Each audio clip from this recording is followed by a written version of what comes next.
Tansen to temtik nipin maskwa atsigasun.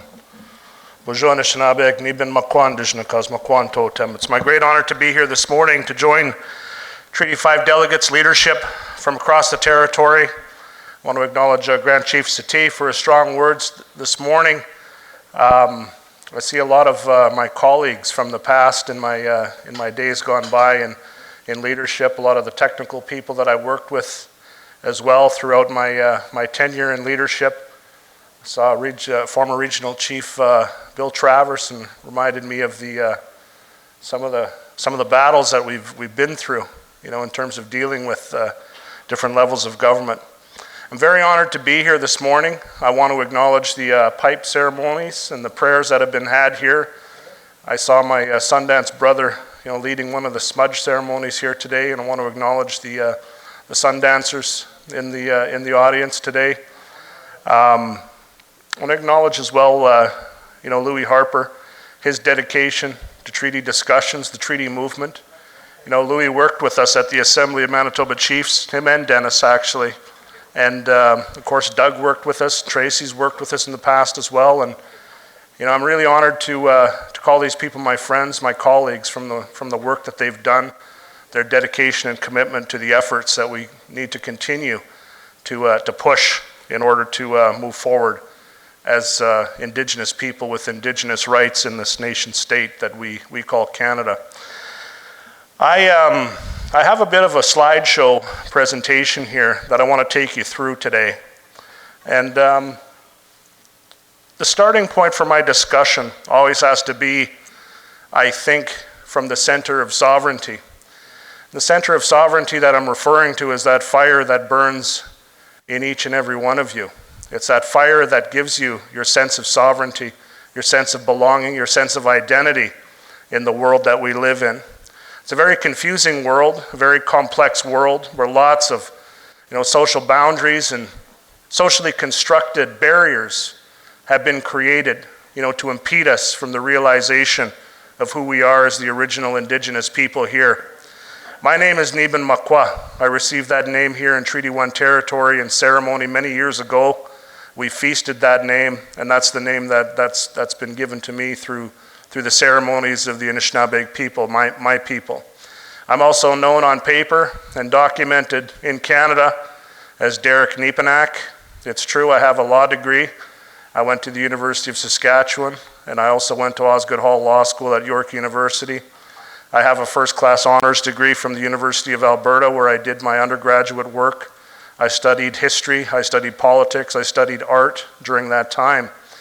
But aside from being in the books, there's an important balance that has to be brought if you're going to understand, the interplay between education and who we are as Indigenous people. And I was very honored to visit many lodges throughout that time.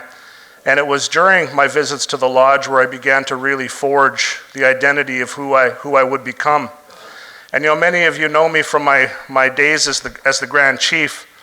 And I have since retreated from that public space, and I'll call it a retreat because in many ways that's what it feels like, going from the front lines of the war that we're in, into a space of introspection, into a space of ceremony. And I've focused a lot of my energy around my commitment to the Sundance and my commitment to my home fire, which is my household, and the safety of my children. The education of my children is a very, very high priority, as it should be for all of us. I share this first slide with you right now because I think it's important to start, as I said, from the center of where sovereignty might exist in each and every one of us.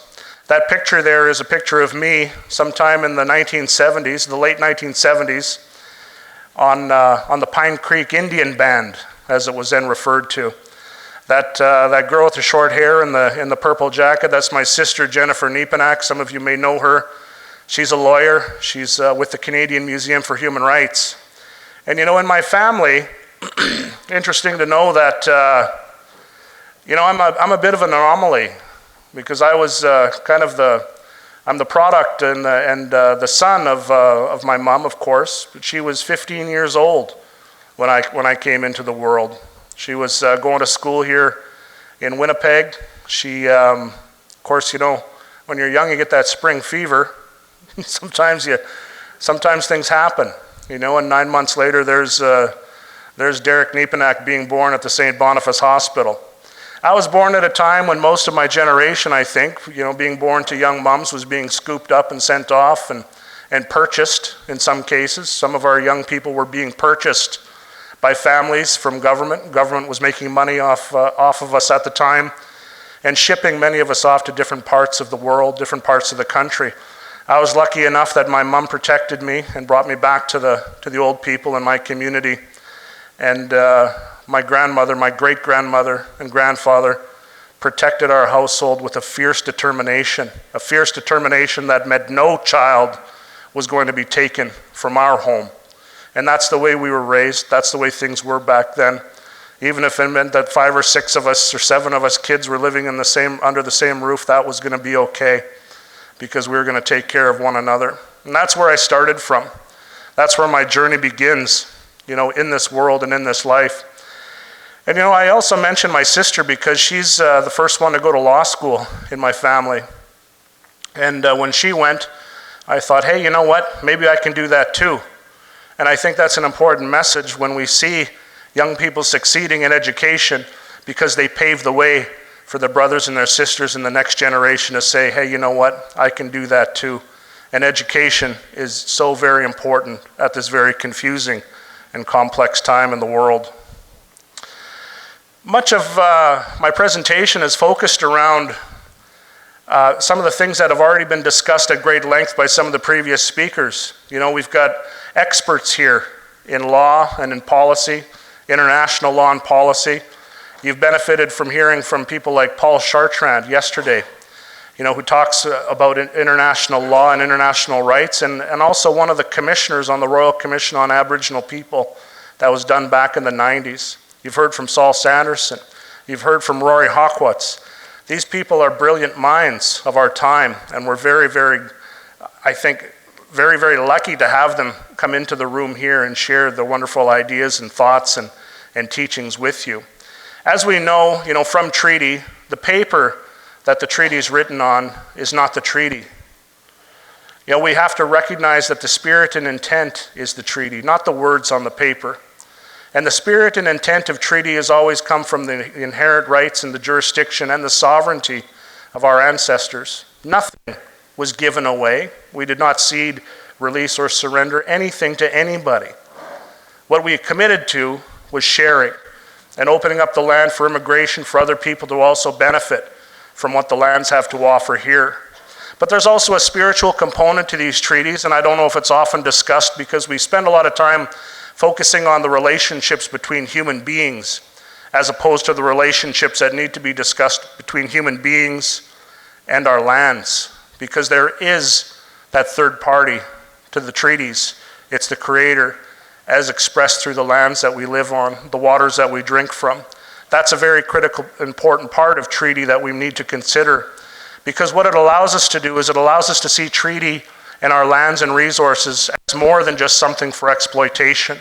It allows us to put it into a context of reciprocity. That is responsibilities that we owe to the land. Responsibilities that maybe we've not paid attention to as we've seen people come in and exploit and take the riches from our territory.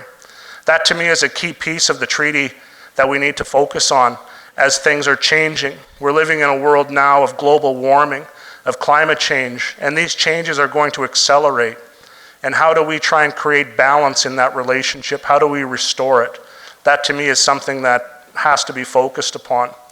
We can talk about socio-economic disparity. We can talk about the NRTA, and I touch upon that a little bit in here. But I really think that the future is about creating balance and restoring our lands to the pristine, healthy conditions that they once were, recognizing that there are very few pockets of safe land still on the planet, and Treaty 5 is one of those safe areas. My perspective on treaty oftentimes runs counter to what some people may believe to be treaty rights or a treaty rights discussion. I don't know how it ended up that way, but I woke up one day and began to realize that, you know what? Nobody can give me treaty rights if I'm born free, if I have an inherent sovereignty that burns within my spirit. Nobody can give me rights because I'm born free here. And that's the context, I think, that I've decided to interpret and understand spirit and intent of treaty. And oftentimes this runs counter to the discussions in the popular discourse around where are my treaty rights, where's the implementation of my treaty rights. I believe it's already there. I believe that we're born free. Nobody gives us rights in our freedom because it's already here. We just have to find meaningful ways of expressing it. Early on in my political tenure, I designed this graph where I talk about the original jurisdiction of Indigenous people. And that original jurisdiction is oftentimes being referred to as well as being silent in the treaty. These are things that were never negotiated away or never delegated away to anybody's government. That includes economy, trade, gaming, social gathering, language, family safety, child protection. These were left out of the treaty, but what merged into the treaty space was a reconciliation of settler society interests. Those interests are still there. They have interest in trade, economy, agriculture, and settlement. But out of that, we have to arrive at a treaty place, a place where we can reconcile differences. And that, to me, is where the foundation of what a treaty-based relationship really starts from, is the reconciliation of our inherent freedoms with rights and assertions from a dominant settler society that has come into our spaces and dominated many of the things that we once knew and once held dear. So that original jurisdiction, I believe, remains intact. Okay, and I believe that it was understood by our ancestors and confirmed in our treaties. And that's the premise that I start from. You can't give me rights to something that I already have. You can't. And I challenge you to start thinking about your inherent rights, your inherent jurisdiction, and your own personal sovereignty. And how do you express that in a complex political world, a complex social world? How do you express that? That's what I think the task is at hand here, is remembering that you have all the freedoms. You were born with freedoms. You didn't acquire your freedoms when the Indian Act gave you a card, or when a bureaucrat in Ottawa sitting in a cubicle approved your Indian status membership. That's not where your freedoms come from. That's not where your treaty comes from. It comes from being born this way. It comes in the expression of who you are, where you come from, the language you speak, your activities out on the land. That's what treaty is all about, as far as I understand and from my teachings. So where did this Indian Act come from? And why haven't we tossed it aside? The original Indian Act was passed into law in 1876, 1 year after Treaty 5 was signed. There's never been an agreement by Indigenous nations to be governed by the Indian Act. There's never been a time where we said, yes, okay, you can govern us, and we'll follow that process, except when we start incorporating their laws into our systems, and we start affirming the Indian Act by incorporating different policies and different laws that they craft for us. And as many of you know, I have always occupied a space where I would try to protect the inherent jurisdiction, the inherent sovereignty of our people by not agreeing to their laws. Not once have I stepped up and said, yes, we'll market this for you amongst the people. I've never done that, and I never would. That's part of the reason why, I don't run for, government, federal or provincial governments, because I know what they're doing. I know what they're up to. And I say this with all due respect to people that are in there fighting our battles for us in those venues. But I won't go there, because I believe that we need to occupy our spaces in our original jurisdictions. And that's kind of where I stay. So if people ever wonder what am I going to do in politics, if I ever get into politics again, I won't be running for an MP position or anything like that, because that's not where I believe I belong as a sovereign Indigenous person. I don't believe in the provincial boundaries between, the provinces that they created, that they imposed upon our people. I don't believe in those boundaries. I'm not even technically a Canadian. Not at one single point in the history of my family have we ever pledged to the Canadian Citizenship Act. But I can guarantee you that everybody coming over here now is pledging their citizenship under Canada's process. I've been to a ceremony where they asked everybody to do their pledge, and I just remained seated through that process because I'm not a Canadian. And I think that's the question that we have to ask ourselves in a rights recognition discussion or a rights framework discussion, is who is a Canadian, who's a bona fide Canadian and who isn't. I mean, there's many things to be proud of in Canada. You know, there's many things that have happened, but I don't think that they've made room for us.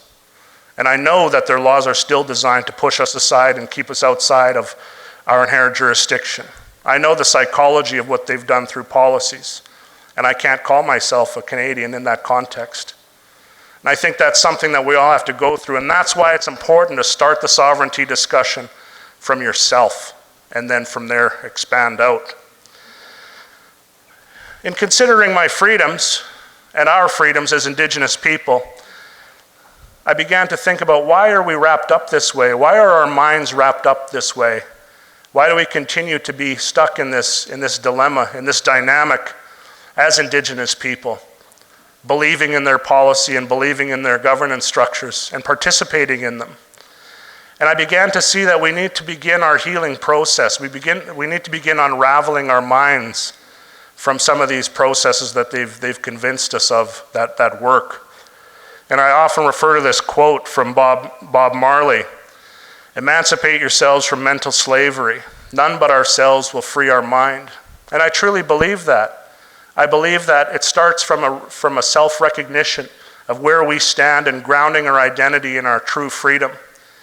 And from there, we'll recognize that, you know what, maybe we have all the freedoms we need, we just have to act on them. As been the message that's been carried from previous speakers, we just need to act on them.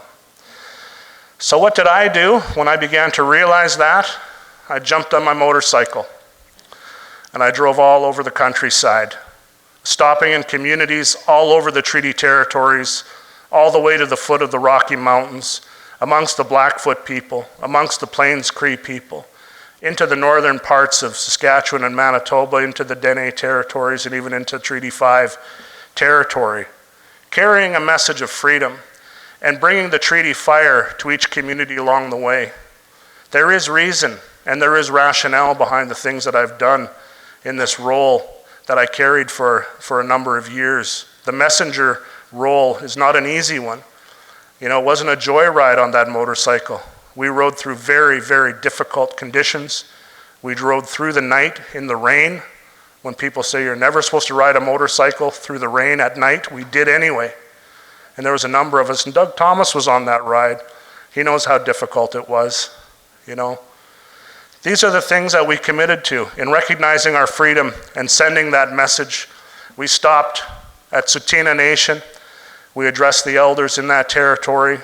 I was very honored and blessed to be able to travel with the late Elmer Kershane, who also carried messages throughout that trip. And that message was always about freedom, recognizing where sovereignty comes from. And that to me is still a strong message that needs to be carried today, because it's a message of hope. And our young people need to hear those messages of hope, and they need to know that people that are carrying the role and the burden of leadership are continuing to push these agendas forward for their benefit and into the future. Being a treaty Indigenous person, recognizing our treaties are not domestic treaties, they're international treaties, I carried a message of empowerment, a message of hope, a message of sovereignty to Colombia, South America. And this picture here is the village that I spent 2 or 3 days in when I was down there, and they made me a chief in that community. So although I'm not a chief in any of our systems here, I'm still a chief in South America. So it was a very, very empowering trip. It was a very beautiful trip to go down there and to see the struggles that our Indigenous brothers and sisters have in other parts of the world. And I share that with you because there is an international responsibility to your treaty. There is an international responsibility to carry messages of strength, alliance to different parts of the world where and when you can. And I was very honored that the chiefs of Manitoba sent me down there to be able to carry that message there. You know, the hardships for the Indigenous folks in that part of the world are similar to what we've seen. A lot of these kids have to wake up at 4 o'clock in the morning and walk through the dark for about a mile and a half just to get to the school bus. You know, that's the type of education system that they're having down there. There's no fresh water in the community. There's a truck that comes in once or twice a week with fresh water, and it's distributed as rations for people to drink. It's a very, very difficult situation that they're in.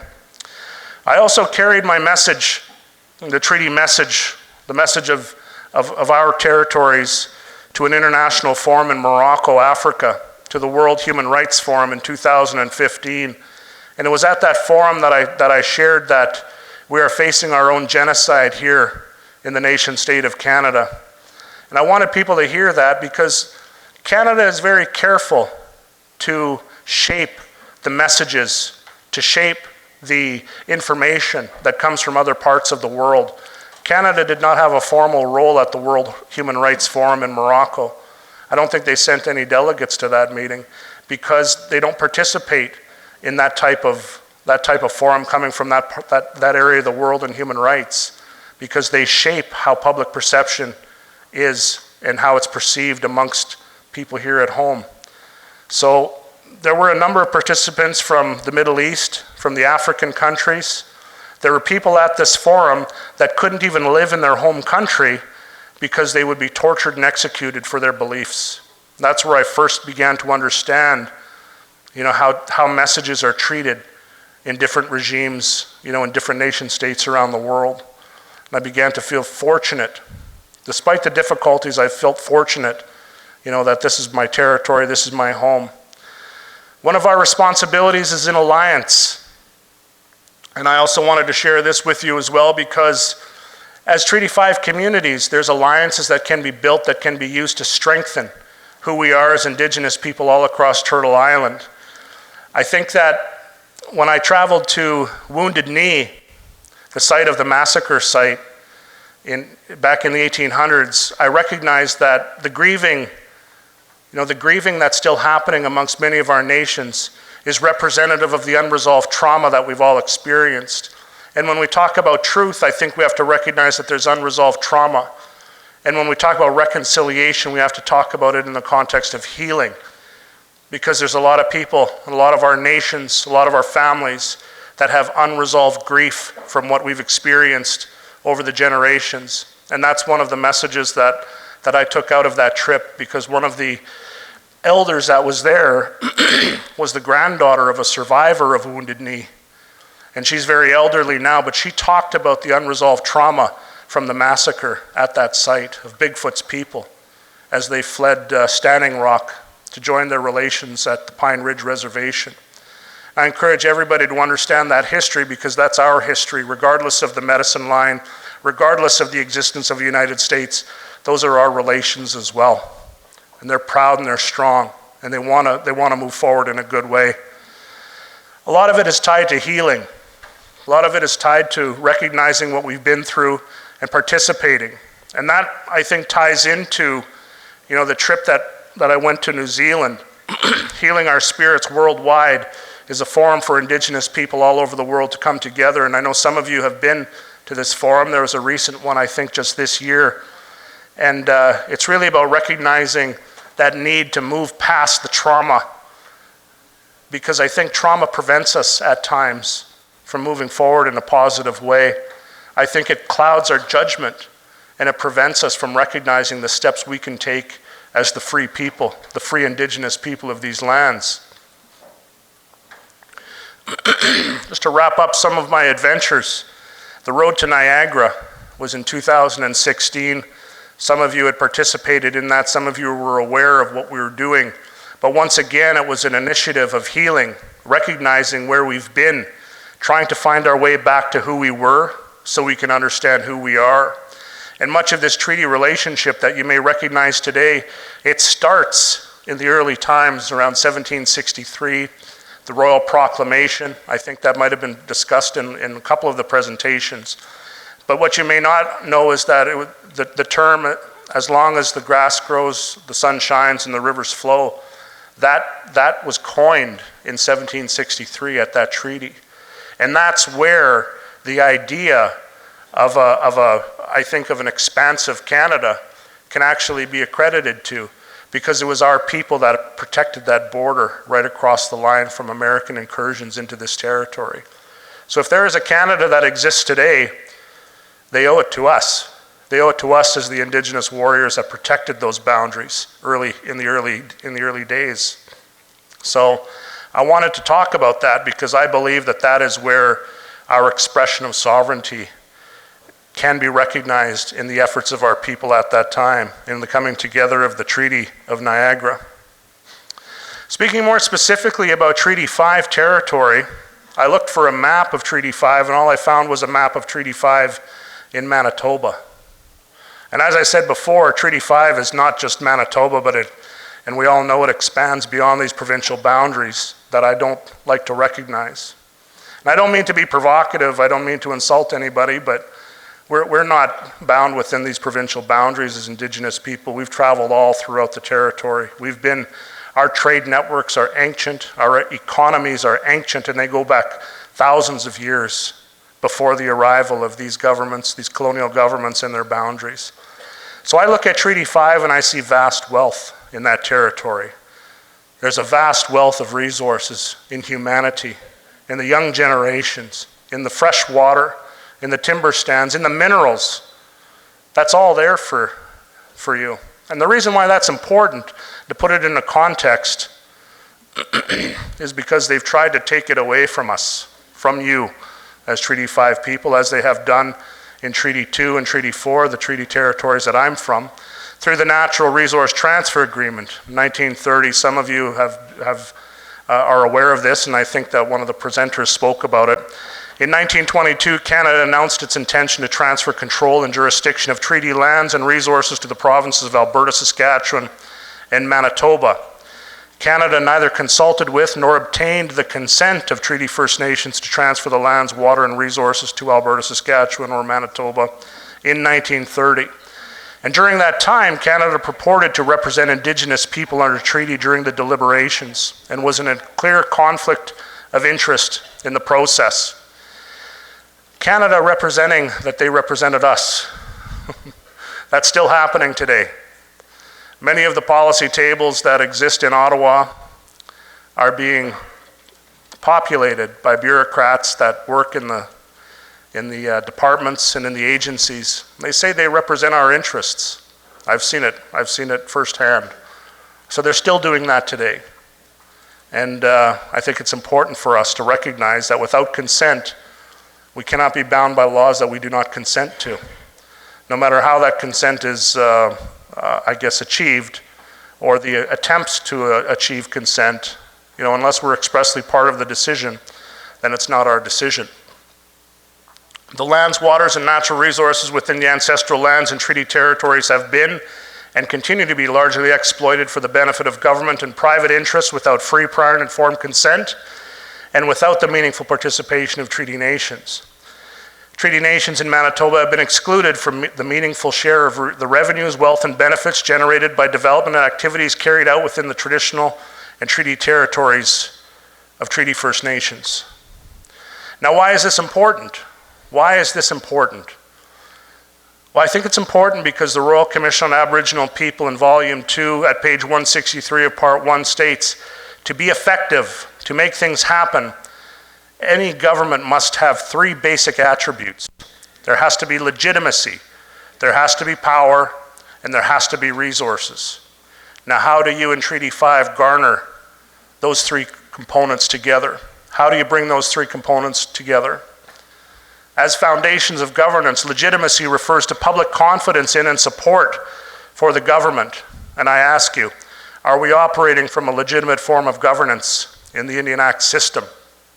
And I ask you that because I know that the Chief and Council system in the Indian Act was created to mirror the municipality system that was created in other parts of what's now Canada. It was created to pave the way for that municipal style of governance to take hold in our communities. I'm not making that up, that's in the documented record. When we talk about power, it acknowledges legal capacity to act and includes the power to make laws. Are we creating our own laws to reestablish our jurisdiction? I can tell you right now that Treaty 5 elders had participated in the drafting of Ogitchitapakanagewin, the great law that was recognized at the Turtle Lodge amongst our elders. And that talks about our relationship to the land in the context of unsustainable resource development that's been happening throughout our territories. I can tell you that that power is coming back, but where does that power come from? Is it in the expression of chiefs and council powers, or is it in the expression of the sovereignty and the jurisdiction that comes from our people collectively? Because there's no stronger voice than our people coming together collectively. Now, the important one, resources consist of the physical means to act, not only financial, economic, and natural resources for security and future growth, but information and technology, as well as human resources in the form of skilled and healthy people.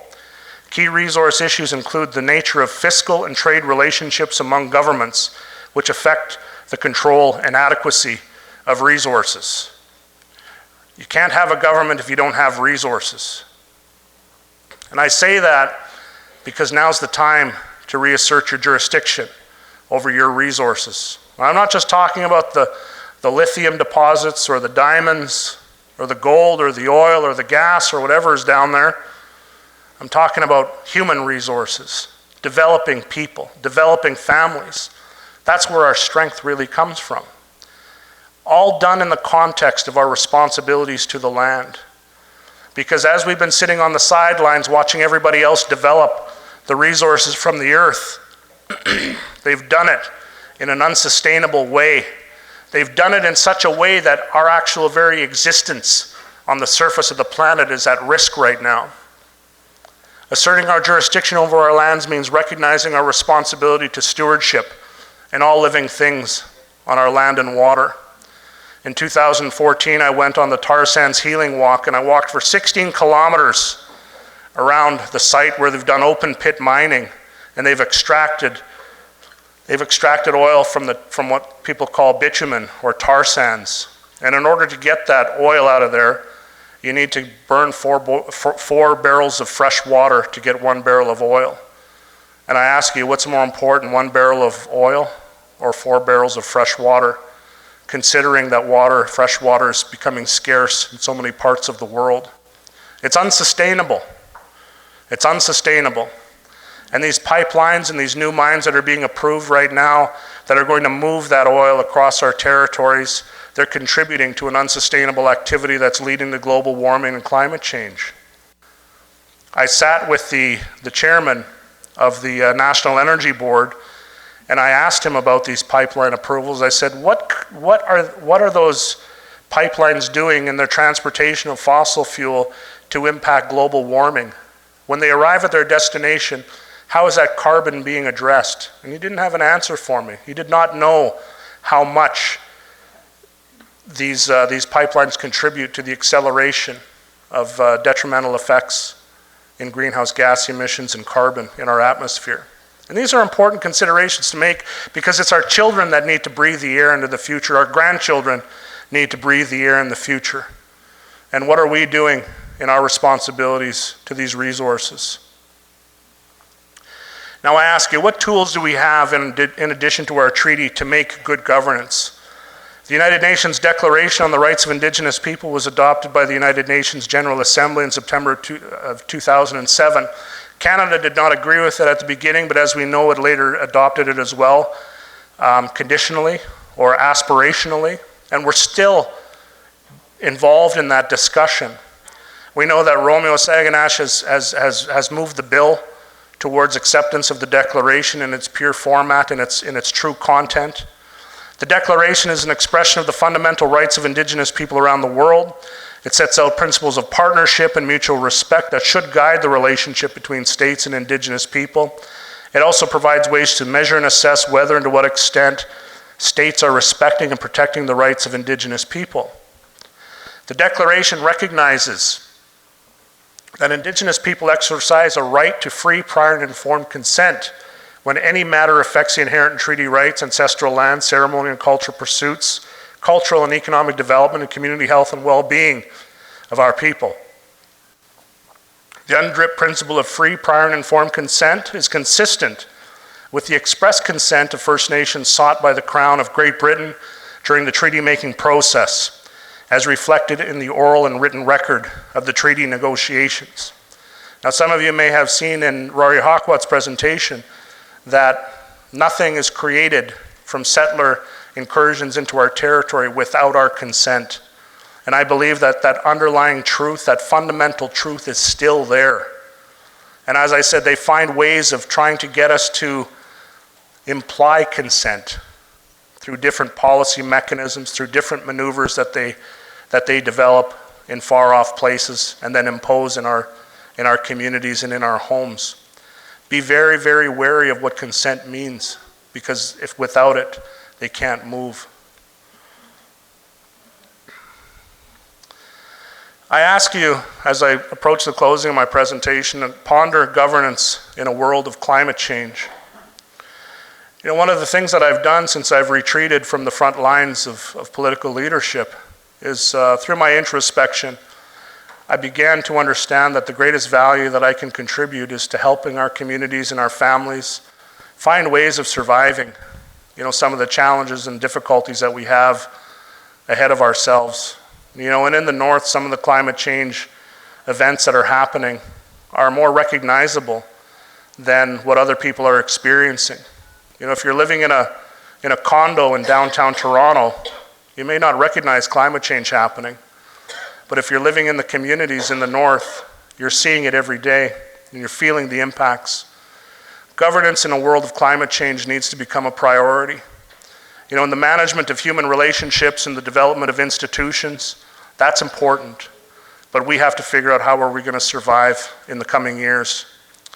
Earlier this year, the Intergovernmental Panel on Climate Change warned that we have less than 12 years to implement sustainable strategies to limit global warming to 1.5 degrees Celsius to avoid global catastrophes and massive losses of life on Earth.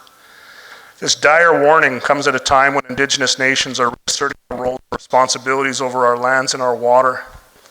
Time is of the essence, I believe, is what the message is here. And we have a role in stewardship, we have a role in jurisdiction, and we have to apply it. It was mentioned airspace earlier today. And some of you may have heard a time when even the air would cost money. Well, it's happening right now. I've been in discussions and I've been in a learning phase when it comes to carbon. I was at the First Minister's meeting in 2016 when Justin Trudeau introduced Canada's climate action strategy, where they mentioned that there was a role for Indigenous people to play, but that was as of yet undefined. And I've spent time thinking about what our role is, recognizing that many of you are living in the most pristine lands that we have in this territory. Treaty 5 is still some of the most pristine land in the world. You have carbon sequestration happening, okay, where carbon is being sucked out of the air from the trees and it's being turned into oxygen. That carbon sequestration rate, as they call it in science, has a dollar value. And every square mile of timber in your territory has a dollar value. I know this because I'm participating and recognizing partnerships in the South Pacific where the trees are being attached to a carbon value. If you don't get on this right away as leaders, the provinces are going to take that carbon value right out from underneath you. They're going to do that. They're planning on doing that already. I approached the province of Manitoba in my personal capacity after my days as the Grand Chief were done, and nobody would return my call.